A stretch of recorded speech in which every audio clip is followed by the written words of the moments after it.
জামালপুরে ইসলামপুরে ডাকাত সন্দেহে গণপিটুনিতে শিহাব আলী নামে একজন নিহত হয়েছেন। আহত হয়েছে একজন।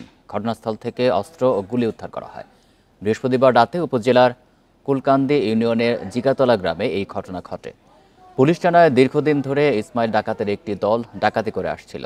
বৃহস্পতিবার রাতে ডাকাতির প্রস্তুতির সময় অভিযান চালিয়ে ডাকাত মোহাম্মদ ইসমাইল ও সুরমান আলীকে গ্রেপ্তার করে পুলিশ। এ সময় উত্তেজিত জনতার হামলায় আহত হয় মোহাম্মদ ইসমাইল এবং স্থানীয় শিহাব আলী নামে একজন।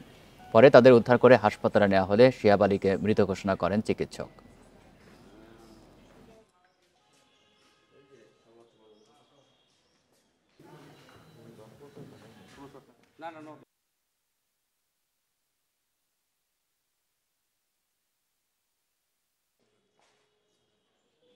যে স্থানীয় জনতা ছিল তাদের দিকে যে ইসমাইল ডাকাত তার অস্ত্র তাক করে গুলি করতে ভয়ভীতি দেখানো অবস্থায় আমরাও তাদের সহায়তা নিয়ে সক্রিয় ওয়ান শুটার গান এবং 8 রাউন্ড গুলি সহ তাকে আমরা আটক করি।